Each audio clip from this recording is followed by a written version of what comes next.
My name is Raylan Josie. My presentation is about Juan. He was wrongfully convicted for 17 years of a crime he obviously did not commit. He came to visit and make a speech at Lone Star back in January. I went actually for another class. It was a bonus thing, and I was genuinely curious to what he had to say and like his side of the story, and to really listen to how he managed to stay positive the whole 17 years he was convicted. I'm very bad at this, so I also have pregnancy brain, so if I forget what I'm talking about or I repeat myself, I am deeply sorry. He was convicted at 32.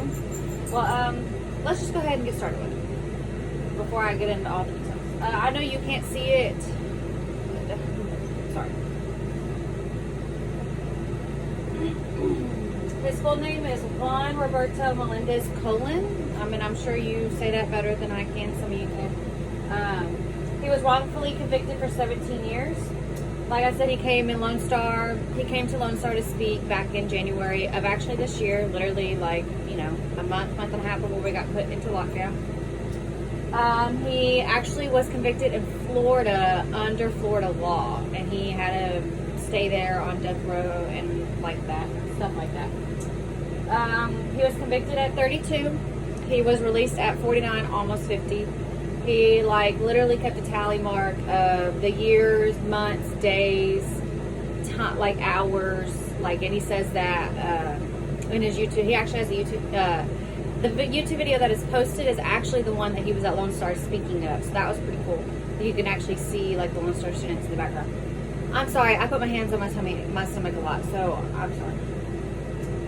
He was convicted of armed robbery, which I did not know, or I kind of forgot about it until I did my research again. So that was kind of cool to remember.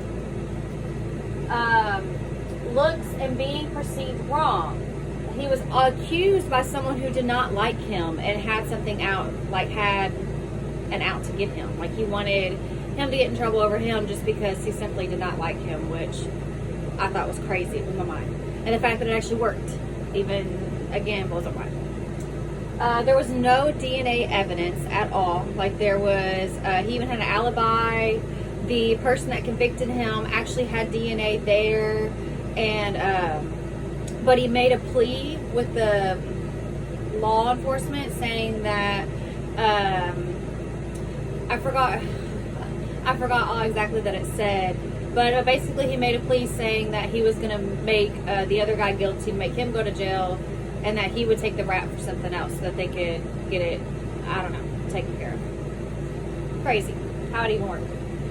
He could not afford his own attorney, so he already could not fight for himself the way that he really wanted to and the way that he basically deserved. So he got his first attorney was this, he did not care about him at all.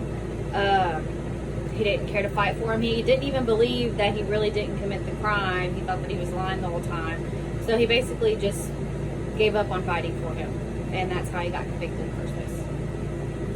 And he would plead to get a new attorney and everything, and they kept denying him, and then stuff like that. This went on the whole time, the whole 17 years he was locked up. Discuss the ins and outs of death row. So he was mistreated, obviously, because he got convicted and put on death row for an armed robbery. And I'm pretty sure no one died to begin with. So, he was, that was extreme in my book to begin with. But then again, I'm not a law enforcement. I don't quite know the ins and outs and all that. But he was mistreated, not only by the guards and the faculty, but also by the prisoners and stuff like that.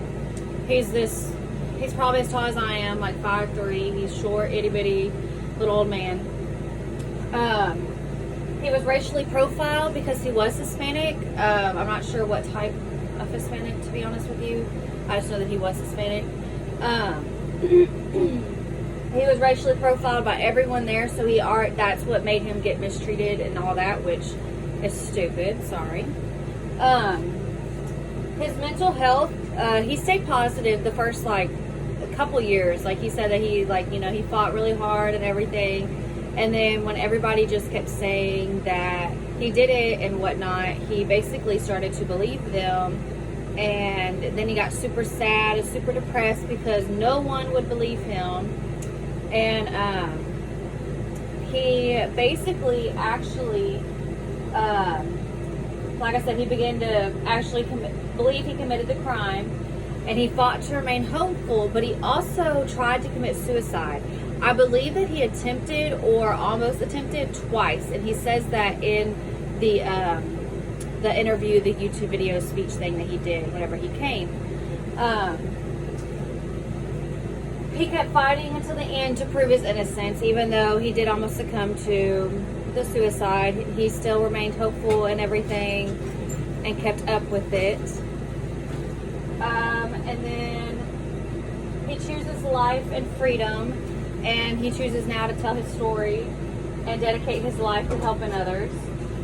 And then he tries to focus on the happy times now that he, my mother-in-law just walked in, sorry. He tries to remain focused on the happy things and like not all the years that he had missed out on, you know, living, because he was locked up for literally half his life. Like, I couldn't imagine being locked up for half my life over something that I know in my heart and in my mind that I did not do, but yet trying to explain that to everyone else was not working. So I was very pleased to be a part of this and to listen to his story, and I hope that y'all are too. And I'm sorry if I missed, you know, the important details or whatnot, but there is a YouTube video. All you have to do is YouTube his name, and that's it. Thank you.